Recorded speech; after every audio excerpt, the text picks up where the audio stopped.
Good evening, ladies and gentlemen, and welcome to the annual induction ceremonies for the 2015 Regina Sports Hall of Fame dinner. My name is Chris Hodges. I'm from CTV, and I'm very pleased once again to be your MC. I think this is about the 6th or 7th year. Eventually I'll get it right, but until then, you're stuck with me. It's an intriguing room. As we walked in, we saw Gord Staceyson and Tom Shepard having a meeting in the back, thinking that it was 1986 and wondering where the hell they were going to get the money to pay for this thing. Truly one of my favorite events on the Regina Sports calendar. It's a wonderful opportunity for us to gather as friends, in many cases as former competitors, in many cases as current colleagues, and we take a moment to honor those who have contributed so much to the growth and the development of sports in our community. Some of tonight's inductees did so under the harshest of lights on the professional stage. Others toiled in the relative obscurity of the shadows. Some did it in the frenzied environment of Madison Square Garden, others on the quiet solitude of a golf course. But all of our inductees tonight did so with a pure passion for their craft, the genuine pursuit of excellence on the highest stage, and an unwavering dedication to continuously making not only themselves, but also their sport better. Now, it's not by accident that the annual induction dinner takes place on the Thanksgiving weekend. It is a carefully chosen date by the Board of Directors and Committee. The date is chosen specifically for the purpose of allowing families a better opportunity to gather and to celebrate the inductees' accomplishments and their enshrinement. That said, it is particularly appropriate that we meet on the Thanksgiving weekend this year, as 4 of our 6 inductees tonight have family connections. We are pleased this evening to welcome Larry and Tyler Wright to the Hall of Fame, as well as Marlene and John Hoffman. We are also delighted to open the doors of the Hall of Fame to Rich Preston and Gord Polton as well.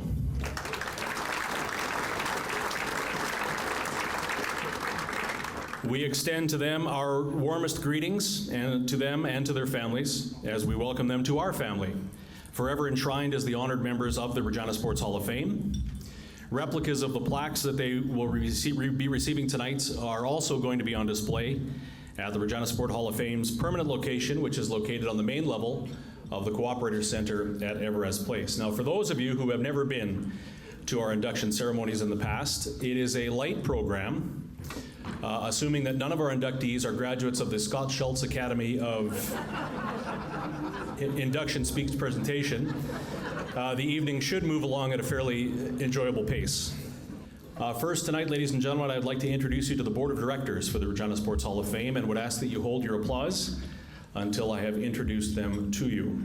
The President, if I can get them to stand up when their names are called. President of the Regina Sports Hall of Fame is Daryl Davis. Past President is Barry Tamman. Vice President Frank Kovacs. Our Ceremony Chair is Kathy Glasser. Our board members include Marlene Hoffman, Rod Schmidt, Murray McCormick, Doug McCaw, Blair Watson, Jim Park, and Brad Howard. Ladies and gentlemen, the Board of Directors for the Regina Sports Hall of Fame.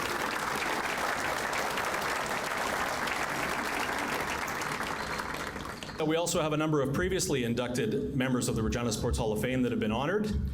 And at this point, we would ask all of the previous honorees to stand and be acknowledged.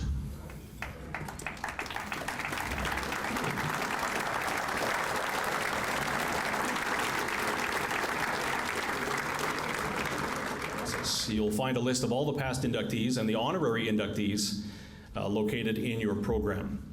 At this point, I would like to adjust the level of the mic and introduce Daryl Davis, the President of the Regina Sports Hall of Fame, to give welcome on behalf of the Board of Directors.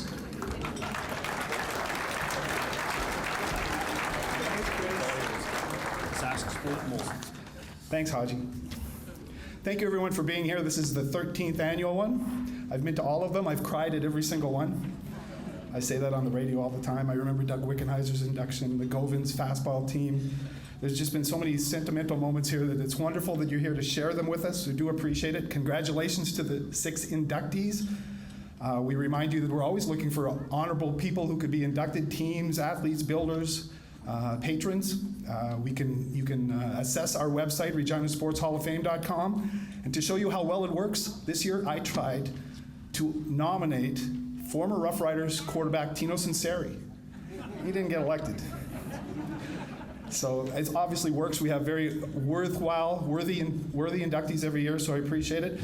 Thank you to the committee, Kathy Glasser, Rod Schmidt, everybody who worked so hard on this, to the executive who worked so hard on it. The place, I love Queensbury Downs. Everest Place is wonderful. Molson Breweries was our first sponsor, gave us the seed money to get this started. Thank you to them, to SAS Sport, the SAS Sport Hall of Fame. Sheila Kelly is here, and SAS Lotteries for funding this. So enjoy the evening. Thank you, everybody, for being here. And if I'm crying, please pass me a Kleenex.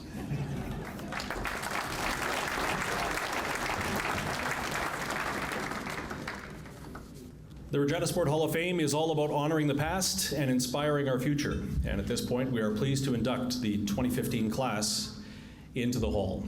We begin with our first inductee, Rich Preston, athlete in the sport of hockey.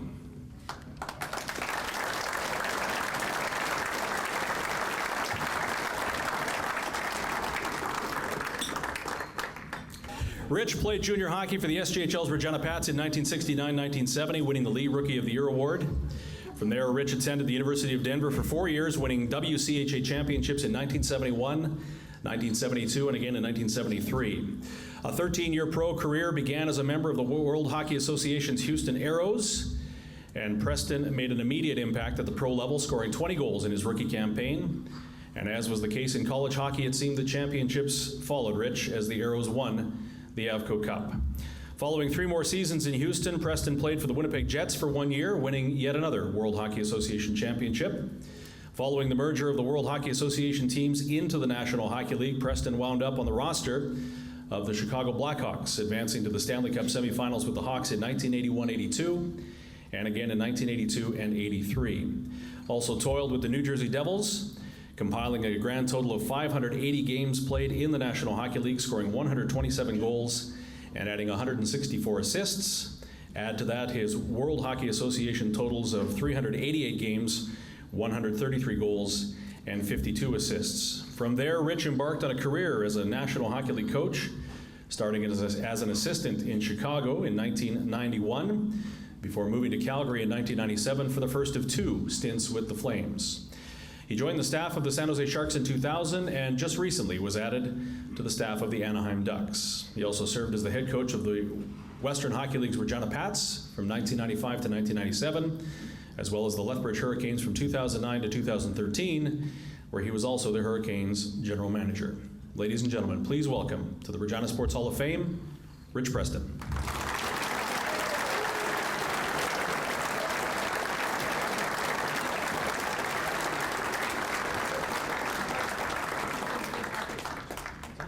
I guess I missed the memo on the dress code. Hey, Chris. A little warm up here. Chris, Darrell, thank you.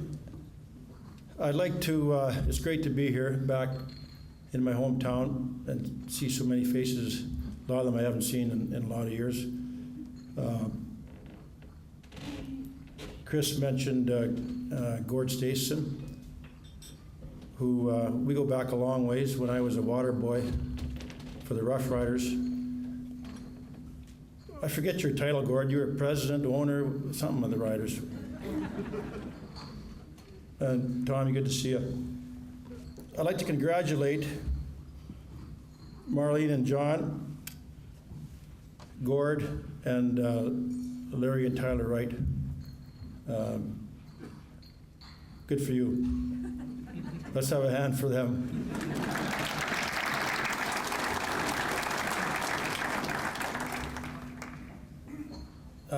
This is certainly a huge honor. I'd like to thank the selection committee and everybody associated with Regina Sports Hall of Fame. Kathy, thanks for all the work you did with me, with our correspondence.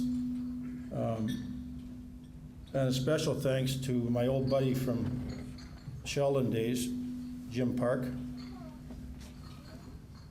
who nominated me. I guess all those lunches I brought you in high school paid off.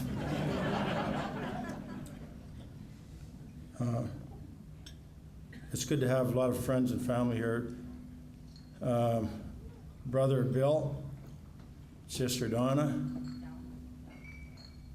nephew Rob, Stan and Donna Barber, my wife Laura. Oh, just quickly, one of the things I remember is growing up in Regina, Stan Barber and his brother Harold took me to Lipton. Well, I wanted to go every weekend, but their dad ran the elevator out there in Lipton, the green elevator, and I think back in my days in Regina, that was one of the most special times growing up in Regina when Stan would drive over on a Friday night, pick me up, or Harold, his brother, and we'd go to Lipton for the weekend. And that stuff you don't forget. So thanks for being here. A lot of you may not remember this name, but it was unanimous with successful slow pitch softball in Regina for many years. The Crawlers. There's a lot of the Crawlers here today. Actually, with my older brother Bill, it's his slow pitch softball team, and I was just at one of their reunions about 2 months ago at the lake. It was a good one. It was a good one. I used to when I played pro, I'd come back and visit in the summer, and I was like an honorary member of the Crawlers. I'd play maybe, I don't know, 3 or 4 games in the odd tournament. I went in the odd tournament with them, but we had some good times and good friendships with all of them, and I'm looking forward to, where's the next one? In BC? BC? Oh, Sawyers, okay.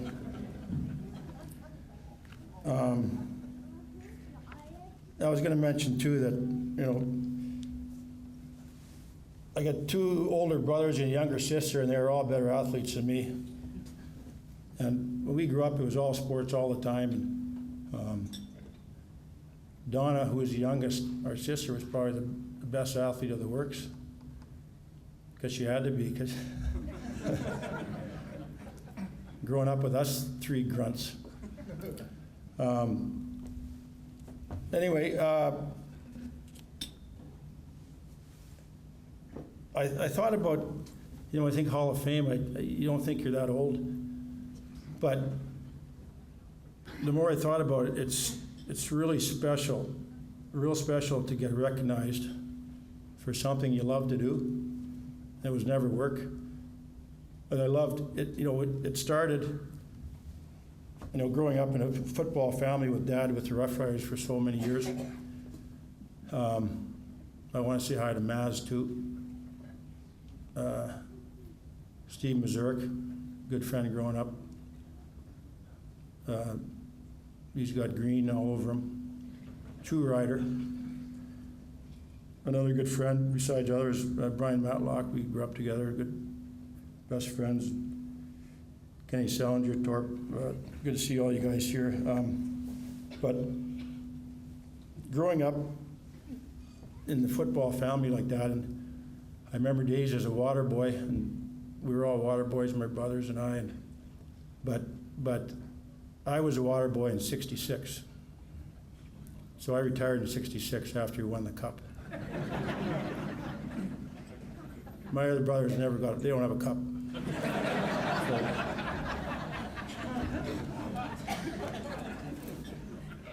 that was, I remember, I'll never forget, I was 14, and Dad, and I was talking to somebody about how tight it was Gordy Stason, how tight your dad was.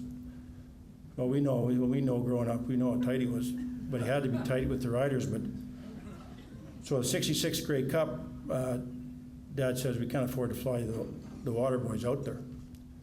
Myself and Rick Urick, and so that was depressing. And then he came back a couple of days later and said, this is a true story.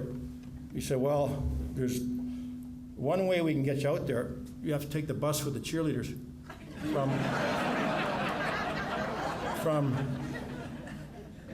so I guess, so 14, we were 14, the cheerleaders at that time probably, I don't know, 18, 19, but So we said, hey, that's fine.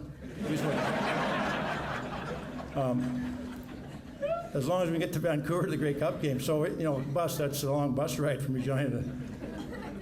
Anyway, so we win the cup. I'll never forget. And Dad said after the cup, be sure you're on that bus. It was the next morning, 8 a.m., the bus went back to Regina. Make sure you're on that bus. And I'll never forget, I was so scared of missing the bus, I went down to the lobby and slept on the couch in the lobby and told the person at the front desk to make sure somebody wakes me up to catch the bus. And so that was my Grey Cup story. And I retired after that. I retired in '66. But those were, I'll tell you, for a young person who loves sports, we played a lot of football, hockey, we played baseball, everything. To grow up in that environment, and that's when I got well, I wanted to play either football or hockey. Being around the dressing room, being around role models like Lancaster, Hugh Campbell, George Reed, Ron Atchison, goes on and on, Jack Goda, it goes on and on, and you looked up to these guys. My dad, like, in training camp, he wasn't that tight. Like, he paid us $125 a month in training camp, which is pretty good, and $25 a month for the season. But we during the summer, the two-a-day training camps, between two-a-days, the water boys would wash cars. So we go to Gino Walaziak and say, Gino was the best tipper, Gino Walaziak. The other guys, we get $5, about $2.50, $5 a car. Gino was up around 7, 8, so it's pretty good. So, you did that between two-a-days, and it's hot out, but it was good money back then. But that was pretty special growing up in the football family and all the perks. And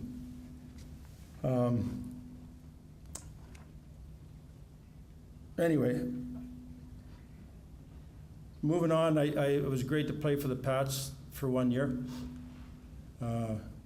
with the storied history and all that. It was a real honor to play for the Pats. I moved on to Denver. I was, to me, sports has always been all about team. I think I learned that early with the Riders, and how tightly knit they were, and how important that is to a winning team. And I was very fortunate to play on great teams. When I went to Denver, we went to 3 NCAA Final Fours out of 4 years I was there, real good teams. Then I moved on to Houston, and Gordy and Mark and Marty went there the year before and won the championship in Houston. And then my first year, we won it again. And to have a role model like Gordie Howe he was our best player at 47, 48 years old. And I'll never forget my first year in Houston. We're sitting on the bench in Houston. We get last change, and we're playing Nordiques. J.C. Tremblay is with the Nordiques then, jumped from the Canadians. So I'm a rookie, I'm on the bench, and one of the veterans says, watch this. I go, what? Just watch. Maybe I shouldn't say this. I know there's some Montreal fans out there. Well, I'll tell you. So we're on the bench. We get last change. Bill Dineen throws Gordy out there. J.C. Tremblay's on with Quebec. I get this one. Watch this. He said, just watch. They drop the puck. Quebec wins the draw. J.C. Tremblay gets it, flips it in the air, down the ice, beeline to the bench, change. Didn't like to play against Gordy. So we had a little chuckle on the bench there. But Houston, that was pretty fortunate to turn pro with Houston. I mean, a great team. They won 3 50-win seasons in a row. Us and Winnipeg were the best teams in the world hockey, and totally different teams. We were a tough team with Gordy and Paul Popiel. We had some old Western leaguers, and Winnipeg had Bobby Hull and the Swedes, and really the first team to bring in the Europeans. So we had some great battles, but my second year in Houston, true story, I got to play with Gordy and Mark. Bill Deneen said, Gordy, you want to play center? He goes, sure. So I played the right wing, and Mark played the left wing. So that's a trivia. Who was the first player ever to bump Gordy off his right wing position? It was me. He played center. Mark played left so we played together the whole year. And the joke amongst our teammates was, geez, that's a pretty good line. They nicknamed us How, and Who. So that brings you down to earth right away.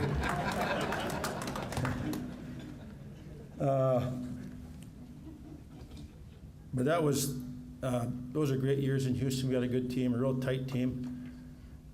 It was real disappointing. We folded in Houston in '78. After I was there 4 years, the team folded. Winnipeg bought 12 of our contracts for $500,000 in '78, and we all tried to get out of our contracts because nobody wanted to go to Winnipeg. Because Houston to Winnipeg, we didn't like each other, and that's a big difference, Houston to Winnipeg. But anyway, we all ended up having to go there. They traded 5 of us, kept 7 of us. Terry Ruskowski, Morris Lukowicz, names you remember. And we ended up winning the last World Hockey Championship, which was real special. But I got to tell you another story, true story. So we were kind of middle of the road most of the year. So they fired Larry Hillman, and Rudy Pillis was a GM. They fired him. They brought in John Ferguson. A few Montreal fans? Montreal fans? John Ferguson? Fergie, one tough old bird. They brought in Fergie. He brought in Tom McVie, his buddy, to coach. And best thing that could have happened, we needed a tough coach. We had a lot of Euros, and we needed somebody to, and the way Tommy coached, he was an ass kicker, and just what we needed. But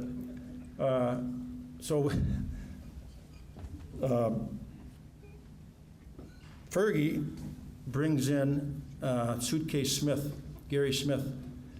His nickname was Suitcase because he played with a few teams in AHL, but he was a backup to Tony Esposito in Chicago. Had about 3 good years in Vancouver. 6'4" goalie, back when goalies weren't that big. Because they were in the horses together. They were in the horse racing business together, Fergie and Suitcase Smith. So that's a true story. So this was the year Gretzky's first year, went to WHA when he was 17, 18, went to Indianapolis. They folded it before Christmas, the team folded. So Edmonton owner bought Scalabrini, I think it was, put him on a personal services contact Gretzky. So Gretzky's in Edmonton. Smith is the team folds, so Smith hasn't been on the ice in 2 months. Fergie brings him in, and he's going to be our savior. So his other nickname was Axe. I don't know how he got Axe, but so after the first practice, we're all sitting in the dressing room, and Terry Ruskowski grabs his stats. We're all introducing ourselves to Smith. All the players are there, and Terry's reading his stats from Indianapolis that year. Gary, I see you're 0-10, and Indianapolis wasn't a very good team. 0-10, 4.6 goals against average. Best comeback ever. Gary Smith goes, "Don't believe it, I'm not that good." So he had us right away. We loved him. He stood on his head in the playoffs, and we ended up beating Edmonton for the last championship of the World Hockey, which was a lot of fun. Just a quick story about Tom McVie. Tom McVie, one of the best coaches I ever played. Him and Bill Deneen, great coaches. I love them both. But Tommy, he had most players scared of him. He had that low voice, and it's all about work, work, work. And the Europeans didn't like him much, but he had one of the best lines ever. He used to play in Portland, the old Western League in Portland, out in the West Coast, and he coached for 30 years, minors and AHL, back and forth. But his wife, whose nickname was the Duke, always stayed in Portland, so he'd go coach and come back. And one year, he was telling us, one year he came back to Portland after the season, and the Duke met him at the door. He says, "Yeah, the Duke met me at the door," and said, "Honey, I've come to the realization that you love hockey more than me." He goes, "Duke, you're right, but I love you more than baseball."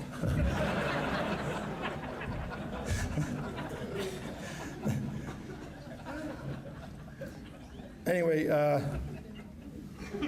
Chicago was great playing in Chicago. Went to, good team there. We had a great team in Winnipeg, great team in Chicago. The problem with Chicago, we had the second best team in the West. The best team in the West was Edmonton. And they were here, we were here from first to second. They were so good, Edmonton. And we had a good team. To play in the old Chicago Stadium was great. I was very fortunate to play with Gordie Howe, three great Hall of Famers, Gordie Howe, Bobby Hull in Winnipeg for a little bit, and then Stan Mikita his last year in Chicago was my first year. Great player, Stan. You realize what Stan did. Like, Stan was 150 pounds soaking wet. He won he led the league in penalty minutes and won the Lady Byng the next year. Like, what he did in 21 years and the points he racked up, amazing man, and one of the funniest guys you'll ever meet. That was a lot of fun. Chicago. I went to. I got to tell you one more story about. Is my time up? Yeah. Oh, I went to Jersey for 2 years. I went to Jersey quickly. I went to Jersey 2 years, and that's where our first child was born. I met Yogi Berra. He was a friend of the owners at a Christmas party. That was a big thrill. But I got to race against the owner of the George Steinbrenner. I was the only. Laura and I were the only people that stayed in Jersey in the summer. Everybody else went home. So they wanted Jersey. So anyway, at the Meadowlands harness racing, they got myself, the coach of the New York Nets. I forget the guy from the New York Jets. From all the teams in that area, they had 5 guys. We trained for about 2 weeks harness racing. And George Steinbrenner had the best horse. We all knew that because it was a side deal, obviously. And we trained for 2 weeks. I trained as a harness. It was an incredible experience. So it was one of the race nights. We were between I think the 5th and 6th race, and Steinbrenner was a favorite. So the horse was the first time I met the 2 owners of the horse I was driving that night. I didn't train with that horse. I asked them, "Have I got a chance to win this race?" They looked at each other and laughed. They said, "If you win the race, you can have the horse. We'll give it to you." So I didn't think my chances were good. Anyway, long story short, we're coming around the stretch, and there's me and Steinbrenner and the coach of the New York Nets. I forget his name at the time, but I pulled off the rail for some reason. I couldn't control my horse, and which was bad. I could have won it, but he came. So the coach of the Nets came right down the rail and beat us. And Steinbrenner was mad because he had the best horse supposed to win the race, and he wouldn't talk to us after the race. But anyway, I got to throw that one in there. But I'll tell you, like I said before, to get recognized for something you love to do. I loved every minute of it. Loved the dressing room. Loved team sports. To me, it's the ultimate, and you learn so much from team sports and getting along with teammates and everybody striving toward a goal of winning a championship. There's nothing better. Thank you all. If I missed anybody, I'm sorry, but thank you all for coming. And like I say, it's a great honor. Appreciate it.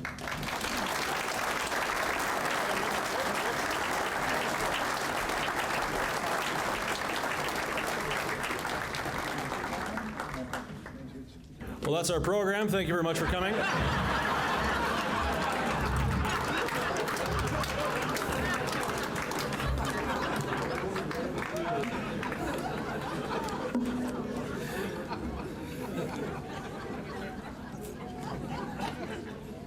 Our next inductee into the 2015 Regina Sport Hall of Fame is Gord Polton, a builder in the sport of skiing.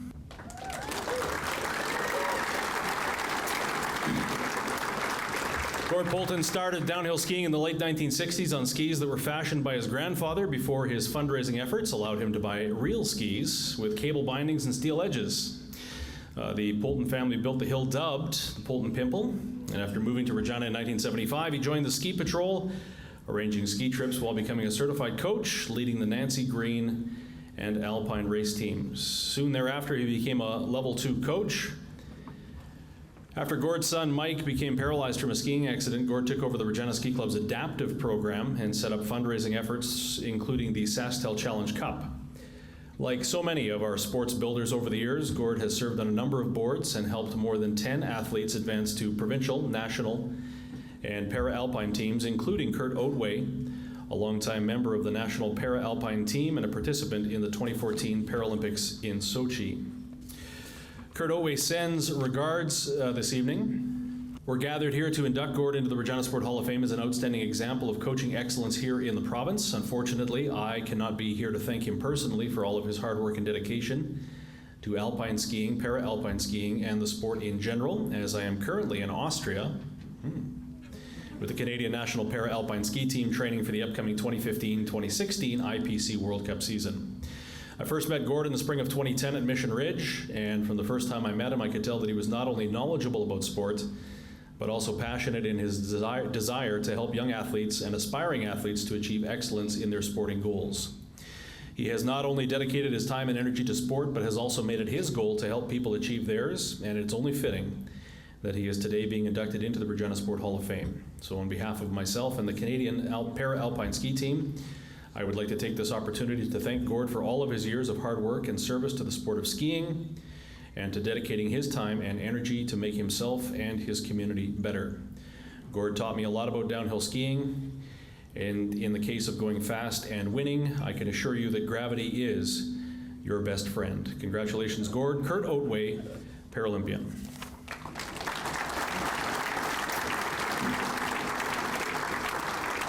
Ladies and gentlemen, please welcome to the Regina Sport Hall of Fame, Gord Poulton.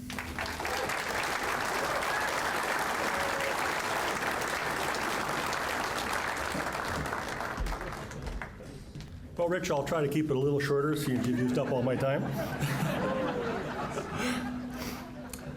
I guess first I'd like to thank the Regina Alpine Race Team for nominating me for this award, and also like to thank the Regina Sports Hall of Fame for selecting me. What a great honor this is, and like Rich said, you really have to appreciate the doing what you like and getting honored for it and recognized. I guess the first person I'd like to thank tonight is my wife, Denise, for all her support for me in all my endeavors, from coaching to training camps and races and race events. Without her help and support, none of my achievements would have been possible. She's the one that sort of kept the home fires going, or more likely kept the snow shoveled off the driveway while I was away. There are several other people that have influenced my coaching career along the way. No more than my two mentor coaches that helped me get started with the Alpine Race Team, Jim Patton and Randy Garvey. Both these two guys gave me the passion and the skills to work with the athletes and the kids and to build a program here in the city that's probably one of the best in the province. I'd also like to thank Tim Young for his guidance when I became head coach of the program in the value of community involvement and volunteering within the community. Community involvement has been sort of one of my cornerstones in my coaching philosophy, and it's been able to keep the children and the athletes engaged in the sport and creating a strong community within them, so they want to give back to the community that they came from. So I'd like to thank Tim for his support of me in this endeavor. The Challenge Cup has been a very interesting project. That's a fundraising event that we host every year out at Mission Ridge. And the support I get from the community and all the volunteers that come out is just outstanding. Also could not have reached this point of success in my career without all the great volunteer executive teams and coaches that I've worked with over the years. These people have stood behind me and basically followed my direction and made the opportunity to make the program better so much easier. There's way too many to mention, but there's a whole group of them over here, so thank you guys all.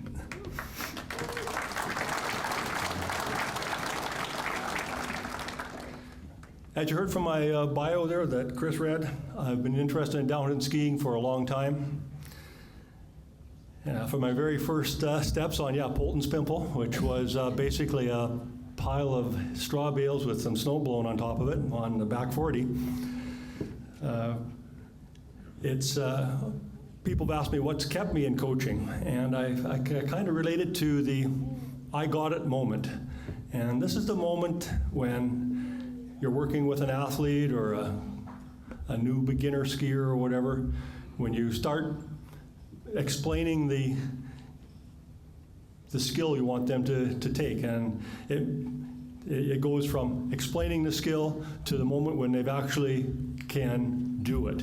And when you see that smile come to their face, you get a real sense of passion for the sport and know you've succeeded again.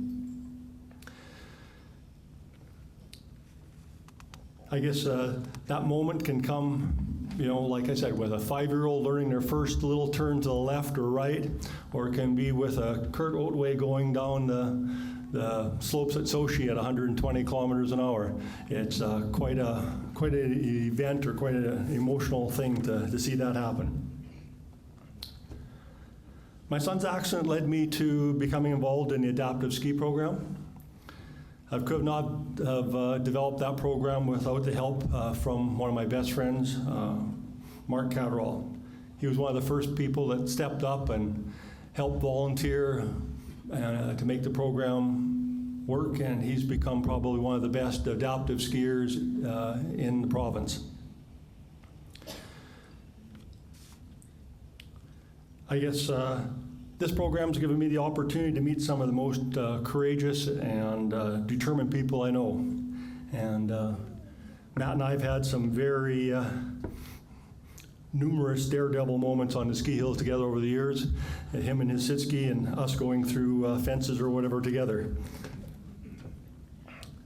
The experience of working with Kurt Otway to help him achieve his goal of getting to the Canadian National Para-Alpine Ski Team was truly a dream come true for me. He's always been a challenge to coach. From his very first day out at Mission Ridge, like you mentioned, back in 2010, he wanted me to take the tether away so he could go faster. So sitting on a sit ski, balancing on one ski, going 120 kilometers an hour down the mountain at Sochi was a real dream for me to see that happen when he competed in Sochi. He can always kind of put me on the edge of my seat. You just never know if he's going to throw a ski out to the side or whether he's going to make the turn. But he can really keep you on the edge. As I look back on my time of coaching, the most encouraging thing to me is the number of returning athletes, now parents, that are coming back to the sport and bringing their children to the sport.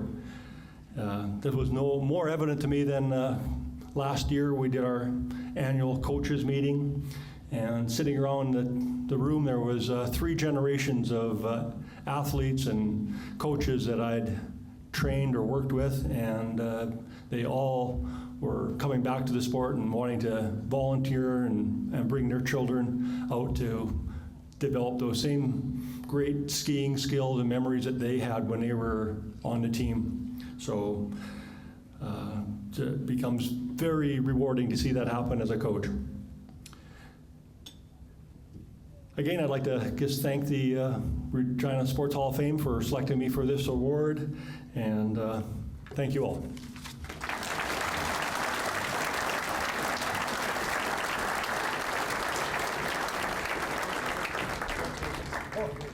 Thank you.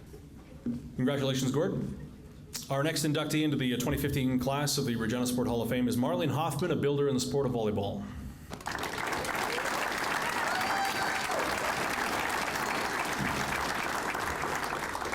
For the better part of a lifetime, Marlene Hoffman has been a fixture in the world of volleyball. As a player, coach, official, or member of the sports executive, Marlene truly has done it all. A former president and treasurer of Sask Volleyball, Marlene has served more than 25 years on the Provincial Association's Board of Directors. In addition to her provincial responsibilities, Marlene served as a member of Volleyball Canada's Board of Directors. She also served on the Sask Sport Board of Directors and as Sask Sport Vice President. She was responsible for some marquee events coming to our city over the years, including the 1975 Western Canada Games, where she was a member of the organizing committee, the 1978 Senior Volleyball Championships, Canadian Women's International Matches in 1979, 1983, and again in 1986. She was also instrumental in getting the National Team Challenge here in 1986, the Norseca Volleyball Championships in 1997, and the Canada Games Volleyball Tournament in 2005, as well as the World Disabled Championships. Marlene was the driving force behind the decision to bring the national women's team here to Regina and centralize their program from 1983 through to 1991. She's been a volleyball official for more than 30 years, coaching teams at grade and high school levels. She was awarded a Sask Volleyball Life Membership in 1993, inducted into the Sask Volleyball Hall of Fame in 2015, and was a recipient of a Canada 125 medal. Ladies and gentlemen, please welcome to the Regina Sports Hall of Fame, Marlene Hoffman.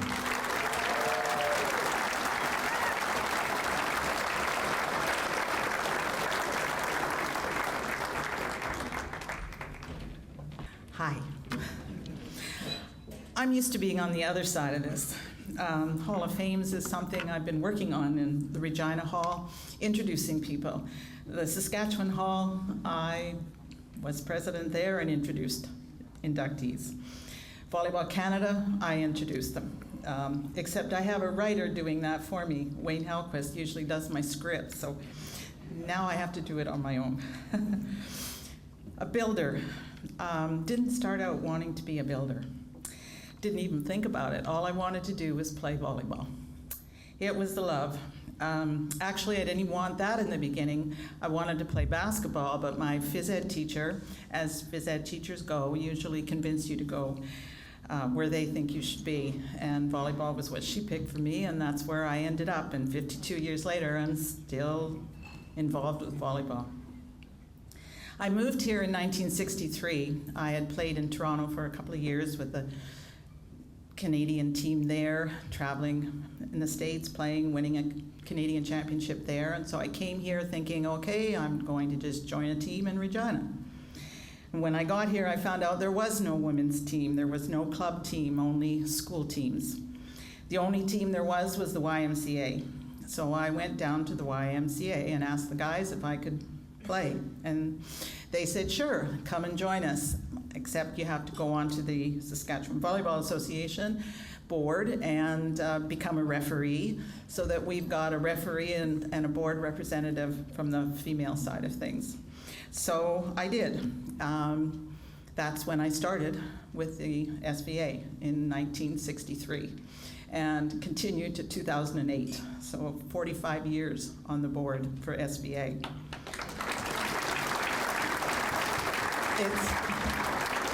It's hard to get off because once you're on, they keep you. When I joined with the Y and we played, I still wanted to get a women's team going. The only team that was playing in the city was a basketball team, so I went and played basketball with girls and convinced them to play volleyball. And we started a team, got a team together, started a provincial. We got Saskatoon and Moose Jaw had a team, and we played. We made an all-star team, and we went to the Canadian Championships in Winnipeg that very year. We did well. I think we finished 5th, which wasn't bad considering it was the first time Saskatchewan had ever had a team in the Canadian Championships. Came back and got another team going. We were called the Grasshoppers. Margie would remember that. We drew little grasshoppers on our shirt. We had a women's team, played for a couple of years. Then I got a phone call from Mr. Leroy Starks out in Lumsden. Would you come and help me get a women's team going out there? So I went out to Lumsden, part of their community. Leroy's here tonight. We had a great time playing out there, and Leroy joined the Saskatchewan Volleyball Association as well. We worked together. I tried to keep him from spending all the money, but it didn't work. He built beach courts. We played beach volleyball. We had a great time out in Lumsden. Came back to Regina and started a new team called the Stingers. They're all over there at a table, a few of them. We played together for over 20 years, won a lot of tournaments, did a lot of traveling, the States. We even went up to the Northwest Territories, won a Canadian championship in 1983, had a great time. The girls are lifelong friends, and they're here tonight. Thank you for coming.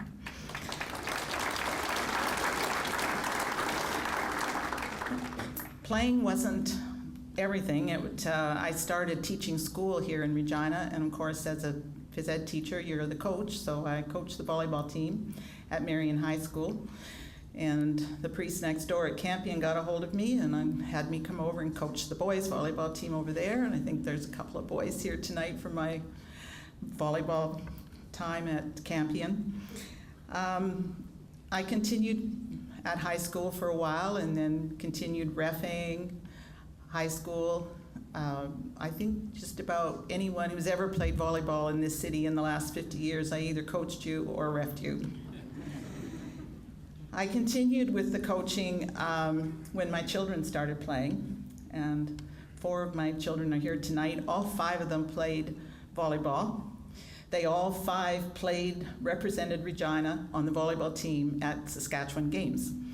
So that's my claim to fame with I was able to pass on some volleyball.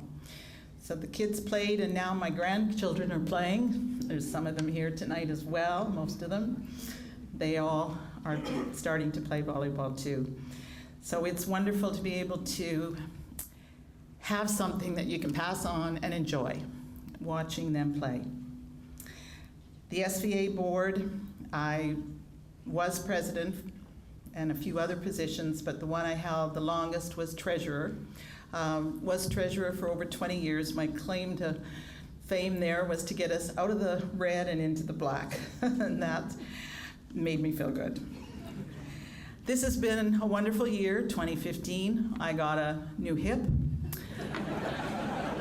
so I feel like a new woman.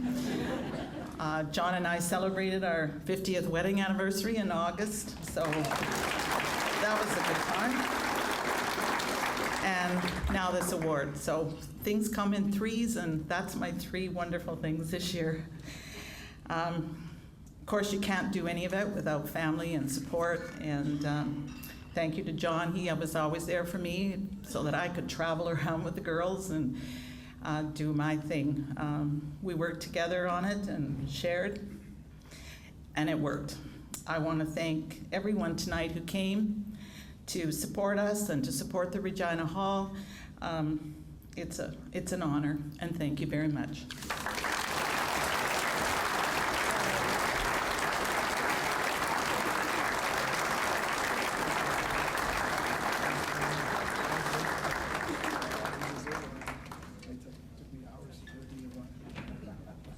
I just noticed that I still have Rich's tie up here, but I'll give it to him later for fear that he wants to tell another story.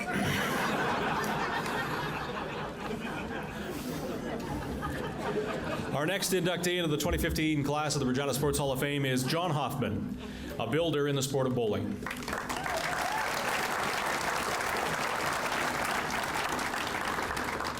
John's service to building the sport of bowling dates back nearly 50 years. He was first elected to the Regina 5-Pin Bowlers Association in 1966 and became president for 16 years. He was then elected to the Canadian 5-Pin Bowlers Association in 1982 and became president for 5 years. He was the finance treasurer of the Canadian 5-Pin Bowlers Association for 8 years and the Regina 5-Pin Bowlers Association for 49 years. He was declared a life member by the Regina, the Saskatchewan, and the Canadian associations.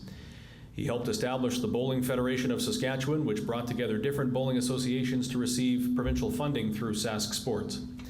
He was a Sask Sport board member from 1973 through 1975, and then again from 1978 through 1981, and the chair of the then formed Western Canada Lottery Foundation from 1979 to 1981. John chaired numerous committees hosting local, provincial, and national bowling events in the province. Also served with Special Olympics, the Kiwanis Baseball, and Optimist Baseball. Ladies and gentlemen, please welcome to the Regina Sports Hall of Fame, John Hoffman.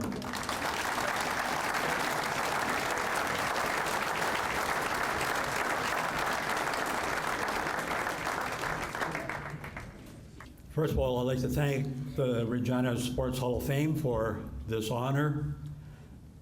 I'd like to thank the bowling group for coming out in support of this recognition, and to all of you for coming out to the hall and supporting it. When I received word about receiving this honor, I was thinking back, well, how did I get involved? Bowling. Again, I was involved with all the sports, but bowling was something else. Thinking back, I thought, well, okay, I had about 4 years living in the Victoria Club. They had 2 lanes there and 2 pool tables, and so I got exposed to the game. Then the people that were bowling. And that sort of hit me that, hey, this isn't bad.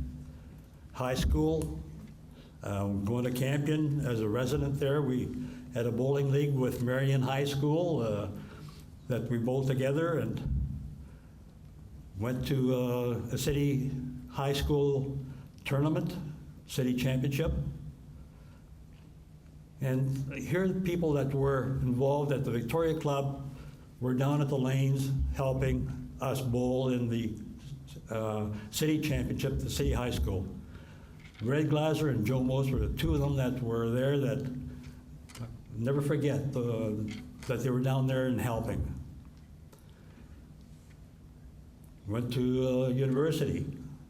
Again, got involved with the bowling leagues there, 2 College of Commerce and St. Thomas More. Got involved with them.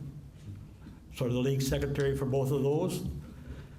Caused me to repeat a year, but but I enjoyed it. Came back to the work in the city here, grew up here, lived here, so got involved with the bowling league, senior men's league, mixed league. Then I can remember Ralph Van Ederslein coming up to me and asking me if I'd be a gopher. Go for this, go for that, for a team that was participating in our Western Canadian 5-pin bowling championships. I think that was in '64. So I said, sure, I'll do that. Got involved with North Sask. Oh, what a group. Took Marley to the banquet for the wind-up. He says, what are these guys? They're all drunks. We enjoyed ourselves. But right after that, they got asked to participate in the executive.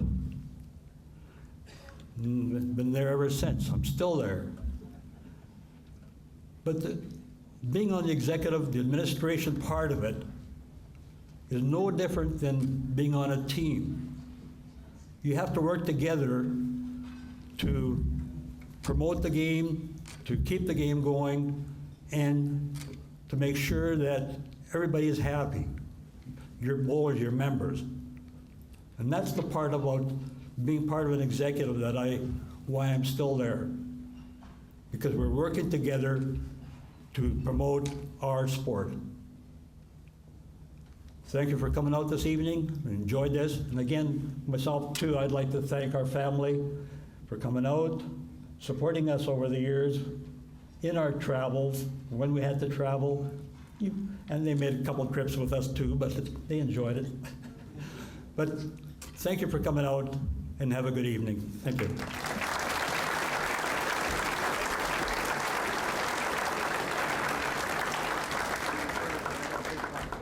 Our next inductee into the 2015 induction class of the Regina Sports Hall of Fame is Larry Wright, an athlete in the sport of hockey.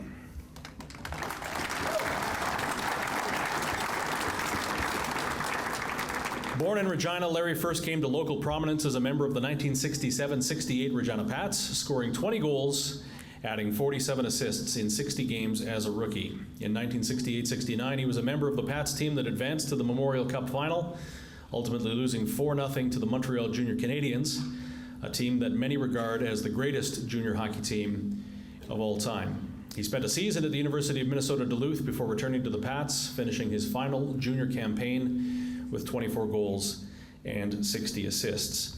He was drafted 8th overall by the NHL's Philadelphia Flyers in 1971, and following the conclusion of his junior career with the Pats, embarked on what would turn out to be a 7-year pro career, starting with the Richmond Robins of the American Hockey League. Larry got his first taste of the National Hockey League in 1971-72, playing 27 games for the Philadelphia Flyers, and went on to spend parts of 5 seasons in the National Hockey League with the California Golden Seals and Detroit Red Wings. In all, Larry played 106 games in the National Hockey League. He spent most of his pro career as a member of the Richmond Robins of the American Hockey League, enjoying his greatest individual success in 1975-76, when he scored 28 goals and 63 points in 72 games. He also played short stints for the Central Hockey League's Salt Lake City Golden Eagles, and in his final pro season, after a year spent in Germany, the Kansas City Red Wings. Ladies and gentlemen, please welcome to the Regina Sports Hall of Fame, Larry Wright.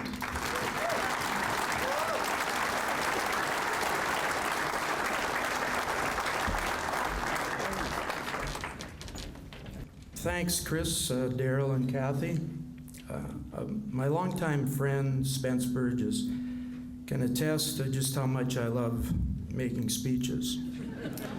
However, at the risk of disappointing Spence, I'm going to follow the sage advice of 2 much older friends, Jerry Harris and Don Black.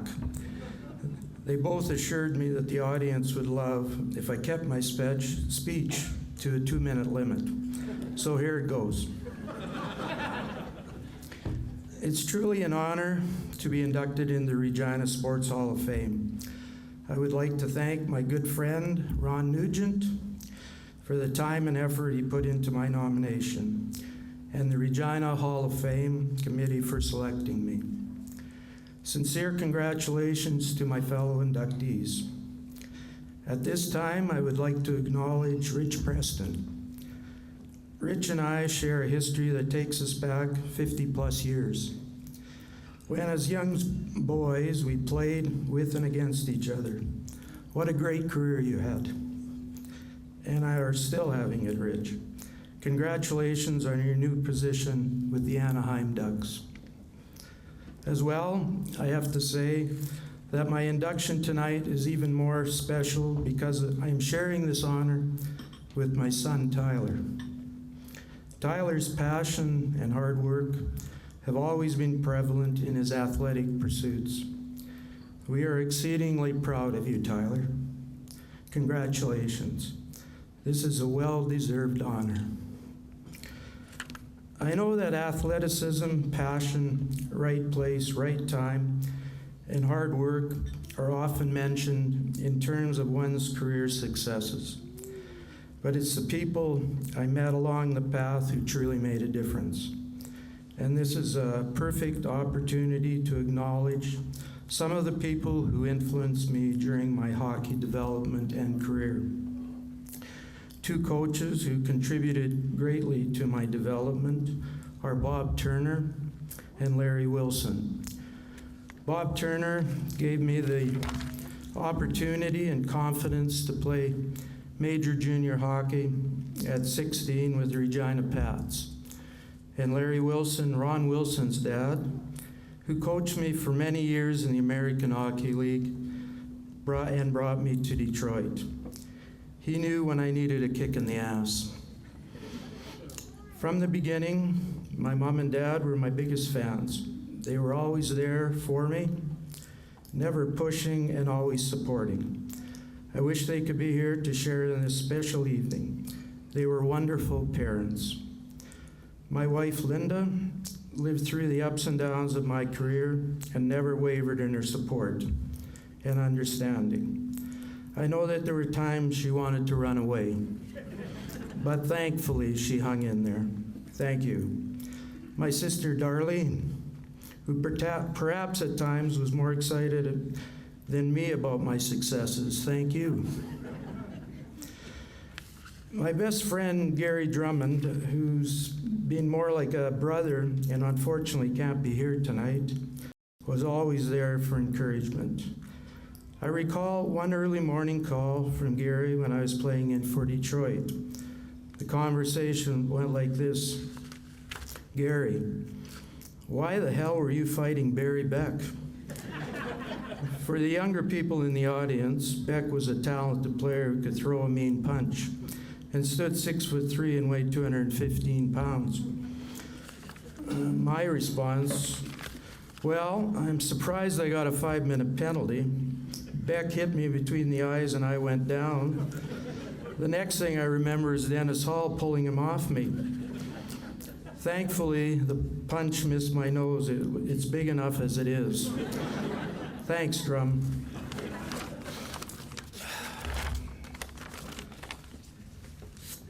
Thank you to my daughter, Christy, and my sons, Tyler and Bryden. They never saw me play professionally, but were an enthusiastic audience when I retold stories from my hockey career. They always have made me feel that they are proud of my accomplishments. As well, I would like to take this opportunity to thank all of my family and friends, many who are in attendance tonight, who contacted me with congratulatory wishes. Especially, I've noticed my old-timers team is here, as well as numerous firefighters and people I play golf with at the Wascana. In closing, thank you to the many players I played with and against over the years. It's been an amazing ride, and I feel so grateful to have played Canada's game. Thank you.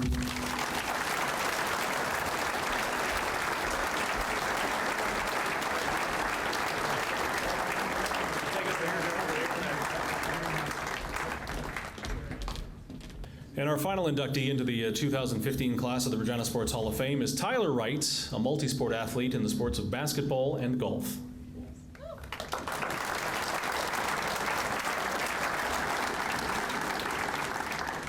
Tyler was a member of the University of Regina men's basketball team and a 3-time most valuable player in 2000, 2001, 2001 and 2002, and in the 03-04 season.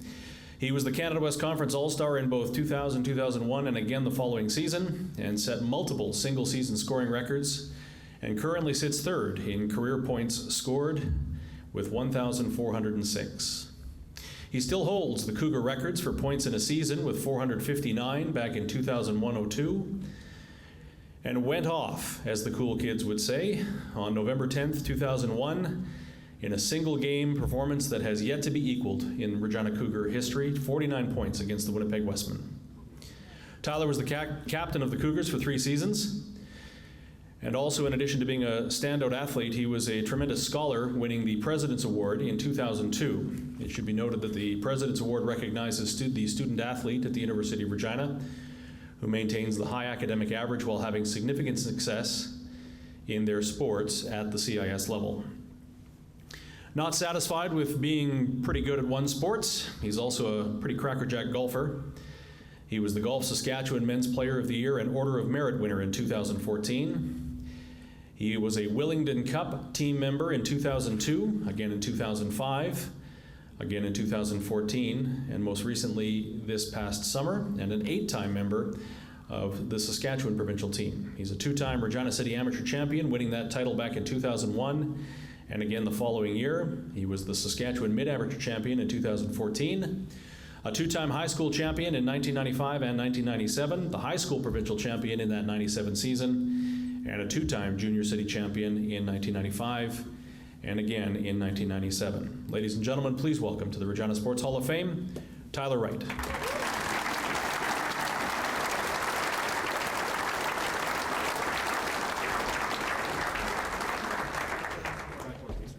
Good evening, everyone. Unlike my father, I will surpass 2 minutes. I'll be a little shorter than Rich, though. Good evening. It is a rare occasion that one is provided a forum to voice a heartfelt thank you. to those who positively contributed to one's life's successes. It is to all of you, my family, friends, teammates, coaches, and supporters, that I am here. It is your shoulders that I stand on today. And I know you guys like that little cliche there. Let me begin by first offering my congratulations to the other recipients, to Gord, Marlene, John, Rich, and of course my father. I am privileged to enter this hall with such upstanding, committed, and selfless individuals. Your imprint on Regina and Saskatchewan sport is significant and deserves this recognition. Congratulations.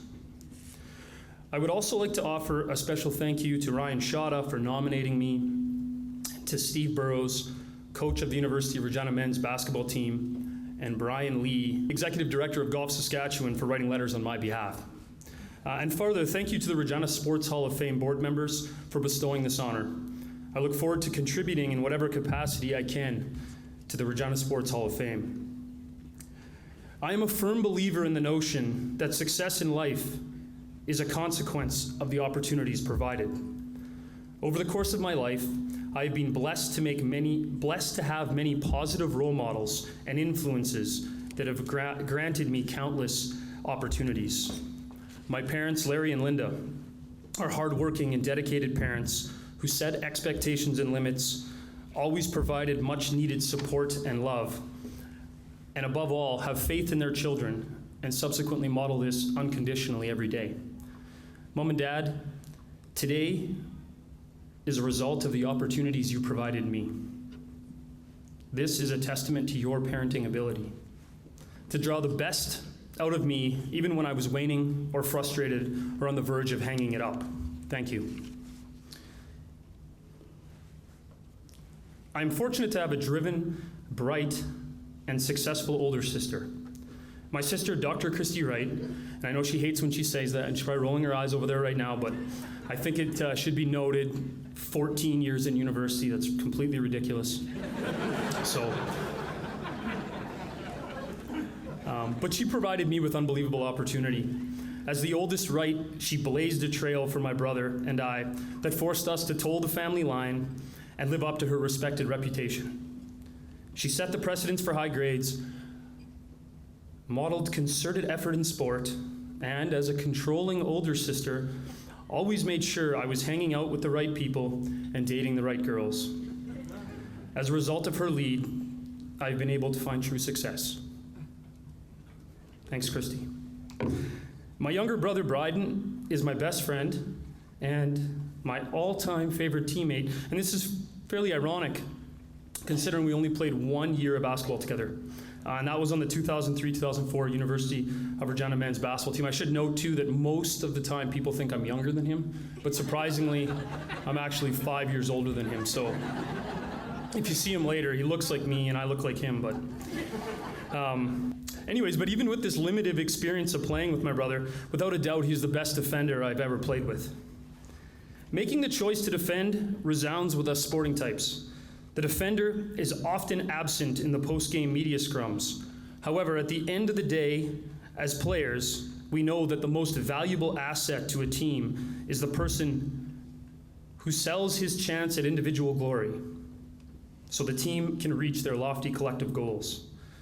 And although my brother has received many outstanding individual accolades, such as Academic All-Canadian, he also won the University of Regina President's Award. It is his defensive prowess that impresses me most. So, bro, thank you for playing defense so I could play offense.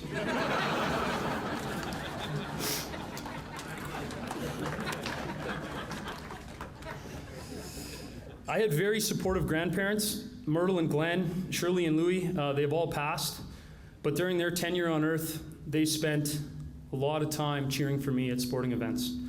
And a special thank you to my grandpa Louie, who introduced me to golf, changed my life. My Auntie Darlene and Uncle Don Stewart and cousins Jody, Brett, and Jamie are not only big supporters, but are also the older cousins that exemplified what I wanted to be as an athlete.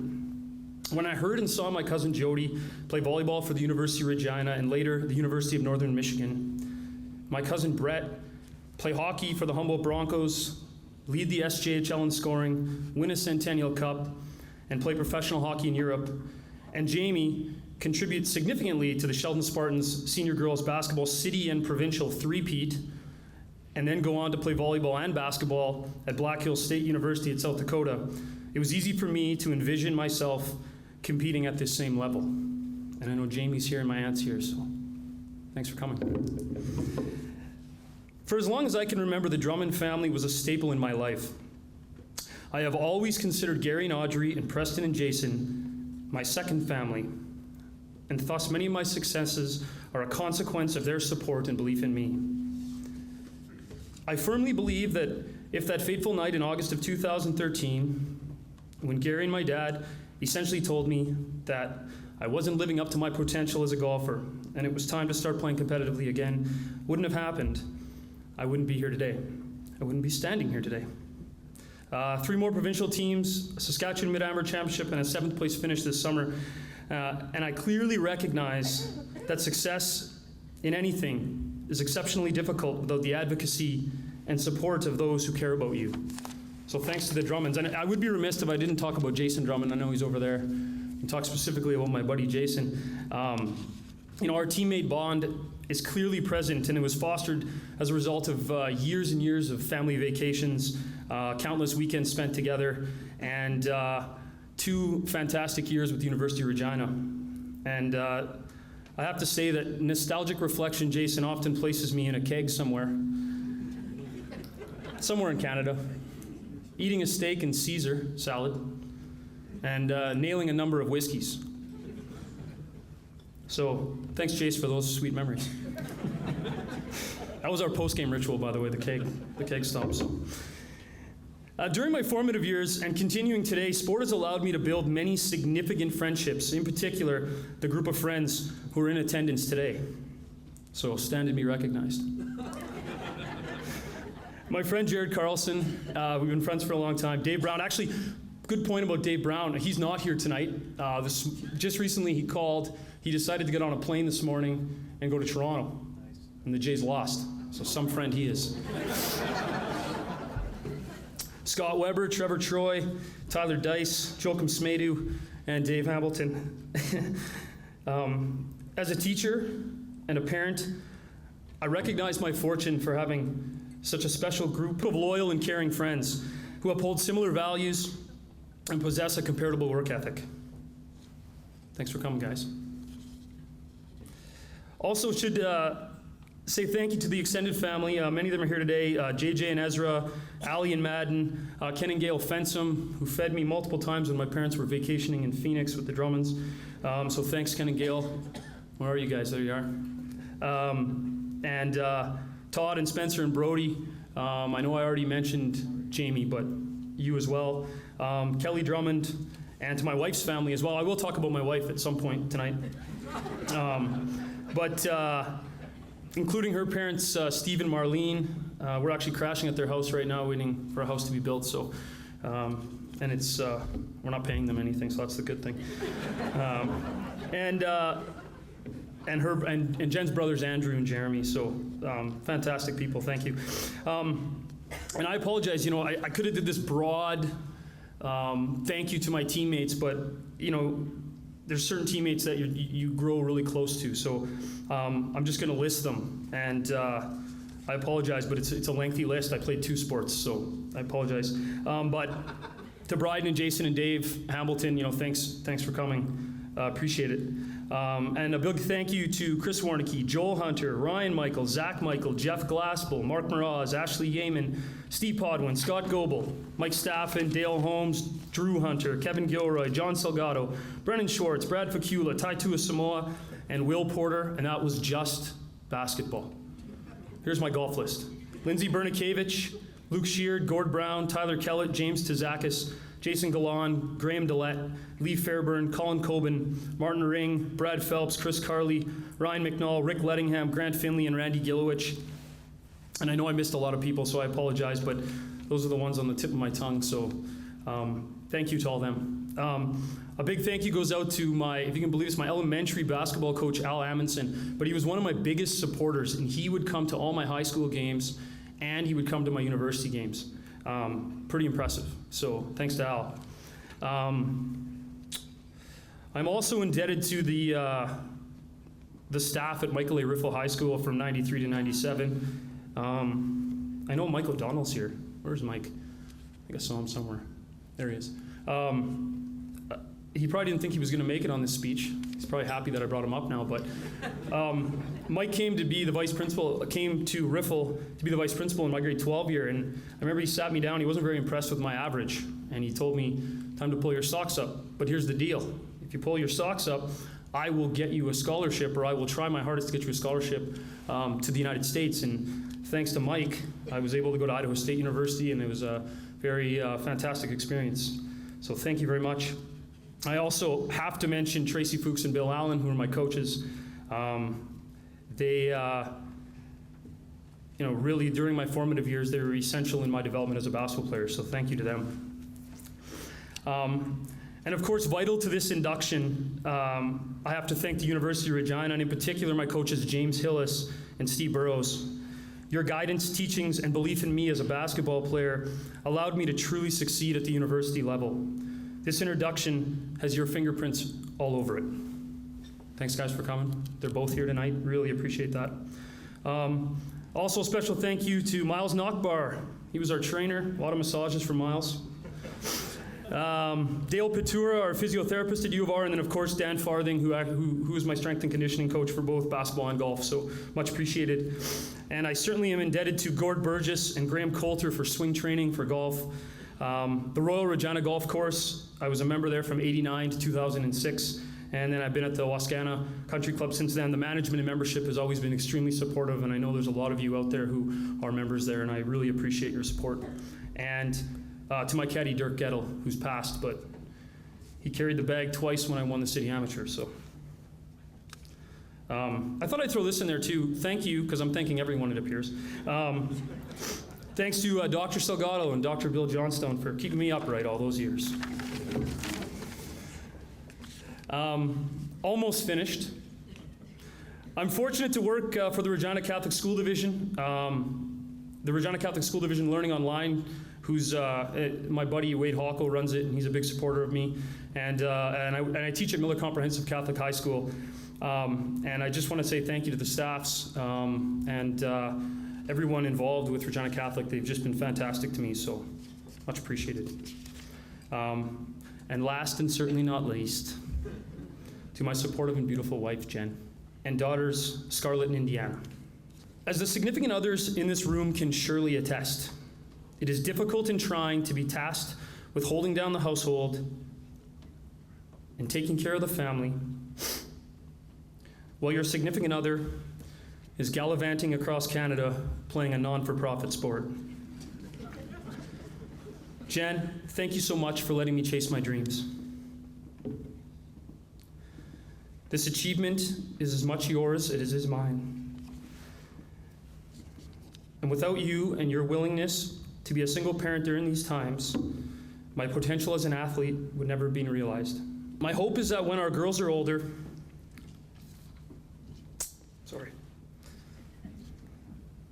and can understand the sacrifices that have been made, they will see the value in dream chasing, thus making them strong and confident young women, secure in who they are and prepared to chase their own dreams, whatever they may be.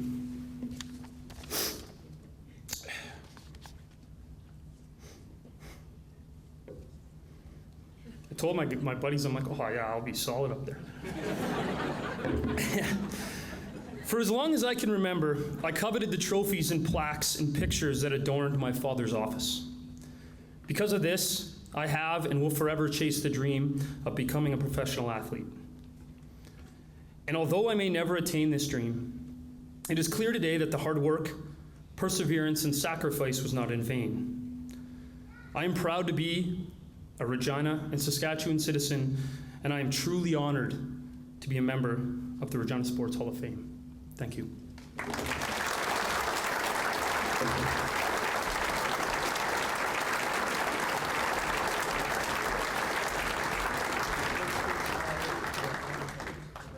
I would like to offer profound Congratulations to this year's inductees. Again, it is a worthy group that we are welcoming into the Regina Sport Hall of Fame, and congratulations to you all.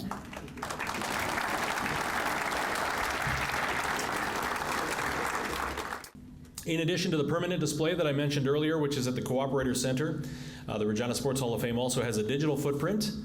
Daryl had mentioned it a little bit earlier on. You can visit us on the website at reginasporthalloffame.com for nomination forms and details on all of our inductees. And once again, on behalf of the Regina Sports Hall of Fame, thank you very much for coming out tonight. Wish you all the best, and we'll see you again next year.